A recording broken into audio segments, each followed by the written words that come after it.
Shomah Binah, es decir, los dos polos positivos y negativos al ser humano se componen por varón y hembra. Adán y Eva, que en su origen formaban un solo ser, bajo la influencia de la caída, una llamada que hice respecto a la caída. El corto espacio nos impide profundizar en estos datos metafísicos para analizarlos científicamente, pero más detalles puede consultarse en la obra que dice Caín de Faber Oliver. Se producen estos dos fenómenos.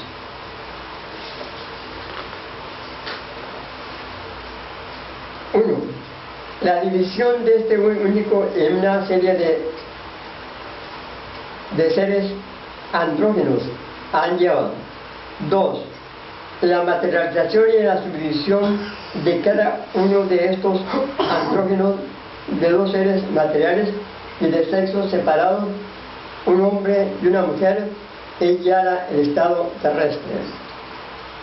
No obstante, es preciso decir que, como ya nos lo enseña el tarot, cada hombre y cada mujer lleva en sí una imagen de su primitiva unidad. El cerebro corresponde a Adán y el corazón a Eva en cada individuo humano. 2. Transición entre la partida y la llegada. El hombre materializado y sujeto a la influencia de las pasiones debe volver a encontrar su estado primigenio de forma libre y voluntaria. Debe recrear su perdida inmortalidad. Para ello se verá obligado a reencarnar cuantas veces sea necesario, hasta que haya sabido redimirse a través de la fuerza todopoderosa y universal entre todas, el amor. La Cábala, a semejanza de aquellos centros hindúes donde nos llega ahora el movimiento neobudista, enseña así la reencarnación y por consiguiente la preexistencia, como le nota el señor Trump. Por ello se aparta totalmente de las conclusiones teosóficas hinduistas sobre la forma de redención, y sobre ello no podemos menos que reproducir aquí la opinión de uno de los más profundos ocultistas que tiene Francia, F. Che Barruet. Si se me permite aventurar una opinión personal sobre este asunto, diría que las doctrinas hindúes me parecen más verdaderas desde un punto de vista metafísico y abstracto, en tanto que las doctrinas cristianas lo son desde un ángulo moral, sentimental y concreto del cristianismo. El Zohar y la Cábala, en su admirable simbolismo, pecan quizá de incertidumbre y de vaguedad en cuanto a su inteligencia filosófica, entre paréntesis, por ejemplo, cuando representan la caída como fuera del mal, sin llegar a definir ninguna de las dos cosas, ya que esta definición vendría a dar un tono muy diferente al tema bajo el aspecto intelectual. Pero el panteísmo hindú, bien sea este materialista, como ocurre en la escuela del sur, o idealista como en el norte, llega a negar, a desconocer, a aminorar todo sentimiento, y en especial el amor, detrás de su enorme fachada mística y oculta. Mientras que uno habla solo a la inteligencia, la otra habla solo al alma. No es posible, entonces, poseer por entero la doctrina teosófica, sino es interpretando el simbolismo de una con la metafísica de la otra. Entonces, y solo entonces, los dos polos animados de esta forma mutuamente pueden llegar a encenderse en los resplandores del mundo divino con la riqueza increíble del lenguaje simbólico que les es único capaz de hacer llegar hasta el ser humano las pulsaciones de la vida absoluta. Llegada. El ser humano debe, pues, ante todo, reconstituir un andrógeno primordial para poder reformar en forma sintética el primer ser preeminente de la división del gran Adán-Eva. Tales andrógenos reconstituidos deberían ser luego un proceso síntesis entre ellos, hasta llegar a la identificación con su origen primero. Dios, la Cábala enseña así, también como lo hace la filosofía hindú, la teoría de la involución y la evolución y el retorno final al nirvana. A pesar de mi deseo de no alargar demasiado este resumen, con estas citas de otros autores, me he podido resistirme al placer de transmitir un pasaje del señor Trang que resulta muy aclaratorio. Entre los diferentes grados de existencia se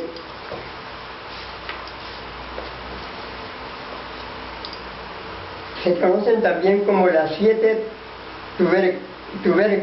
tabernáculos. Existe una desigualdad con el nombre del Santo de los Santos, donde todas las almas acuden a reunirse con el alma suprema y a completarse unas con otras.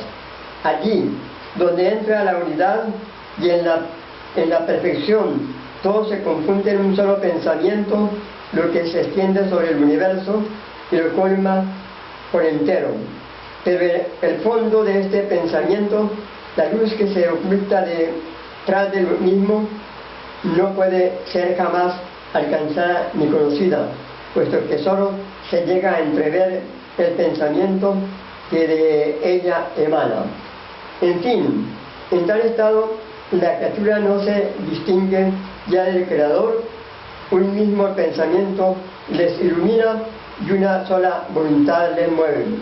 El alma gobierna el universo a la par con Dios y lo que ella ordena, Dios lo ejecuta. En resumen, todos estos datos metafísicos sobre la caída y la redención se reducen de modo exacto a leyes que cada día vamos a actuar experimentalmente, leyes que pueden anunciarlo bajo 3 términos. Hay un cuadrito acá que presento, interesante acá, que pueden ver. Entonces, aquí entra otro tema en la misma explicación. Dice, unidad. Segundo, multiplicidad, que parte de la unidad. Tercero, retorno a la unidad. Edgar Poe, en su obra Eureka, ha planteado una aplicación de estas leyes a la astronomía. Si pudiéramos discernir del espacio, disponer del espacio necesario, podríamos aplicarlas igualmente a la física, a la química experimental, pero nuestro estudio se hace ya muy largo, ya ha llegado al momento de exponer la opinión de la Cábala sobre el universo. Enseñanzas de la Cábala sobre el universo. Sigue acá exponiendo las Cábalas, es un punto bastante largo, un tema bastante largo. Hemos visto ya cómo los planetas vienen a ser los órganos del universo y cómo se origina la vida del mismo modo a partir del movimiento de los planetas. En el ser humano la vida se mantiene gracias al corriente sanguíneo que baña todos los órganos, restablece sus pérdidas y arrastra los desechos inútiles. En el universo la vida se sustenta merced a las corrientes de luz que bañan a todos los planetas y reparten los raudales, los principios generativos. Pero en el ser humano cada uno de dos glóbulos sanguíneos como receptor y transmisor de vida es un verdadero ser, constitutivo a imagen del hombre mismo. De tal forma, la corriente vital humana está compuesta por un innumerable conjunto de seres. Lo mismo se ocurre con las corrientes de luz, y tal es el origen de los ángeles y las energías personificadas de que habla la Cábala, como también de toda una parte de la tradición que el señor Frank no ha llegado a abordar en su obra y que se conoce como la Cábala práctica. Esta comprende estudio de tales seres invisibles, receptores y transmisores de la vida del universo que están inmersos en las corrientes de luz.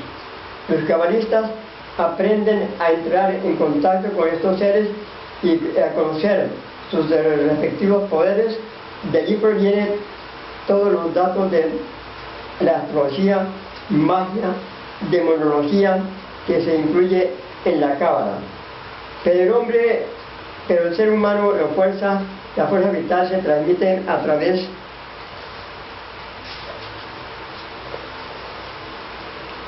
de la sangre y sus canales. No es la única.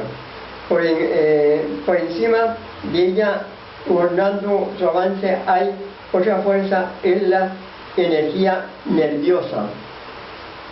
El fluido nervioso, ya sea que actúe en forma inconsciente para el individuo dentro del sistema de la vida orgánica, gran simpático o cuerpo astral de los ocultistas, o que obre conscientemente a través de la voluntad, cerebro y nervios raquídeos, gobierna siempre los fenómenos vitales. Este fluido nervioso no es transportado como la vida por seres particulares, glóbulos sanguíneos, sino que nace de un ser que permanece como oculto en su misterioso retiro. La célula nerviosa, ya que está conectada a un centro de recepción entre aquellos que ordenan y aquellos que reciben la orden, hay un solo canal conductor. La Cábala nos enseña que en el universo ocurre algo muy similar. Por encima de las corrientes de luz anterior ya a ellas existe un misterioso fluido que es independientemente de los seres creados de la naturaleza, igual que la fuerza nerviosa, e independientemente de los glóbulos sanguíneos. Este fluido emana directamente de a Dios y viene a ser el mismo cuerpo divino. Es así como el espíritu del universo, En tal forma, el universo está constituido igual que el hombre. Uno, de un cuerpo, los astros, y que estos... Ya, Siga. y uno, de un cuerpo